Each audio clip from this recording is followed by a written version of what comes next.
Plus de 5 hectares de puissance de feu. C'est ainsi que la NRA a promu sa 150e convention annuelle ici à Houston.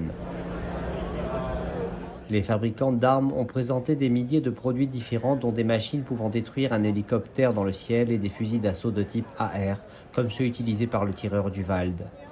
La convention intervient alors que la NRA est confrontée à des troubles dans sa direction. Le point majeur de la convention, l'apparition de l'ancien président américain Donald Trump.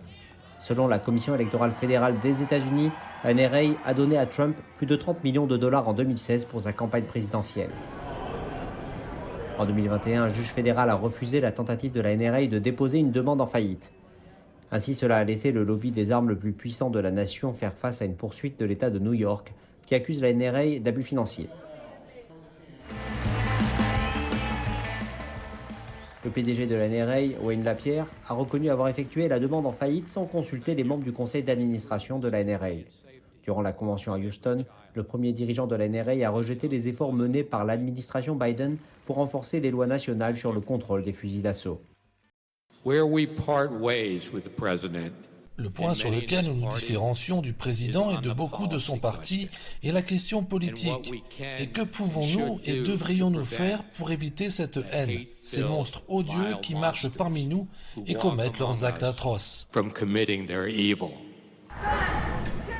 La NRA déclare que restreindre le droit humain fondamental des Américains respectueux de la loi à s'autodéfendre n'est pas la solution.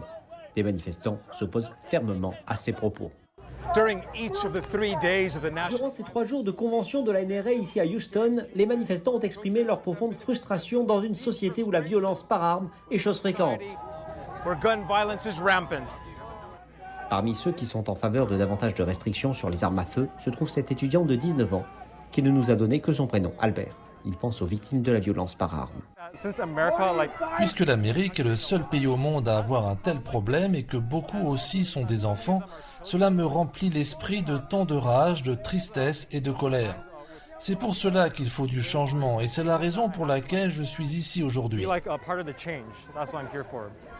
Des observateurs majeurs indiquent que la NRA se trouve affaiblie par les récentes luttes internes et d'autres organisations de lobbying pour les armes émergent. Mais il est clair que l'opposition de la NRA à toute mesure de contrôle des armes est devenue une composante essentielle de l'idéologie du Parti républicain.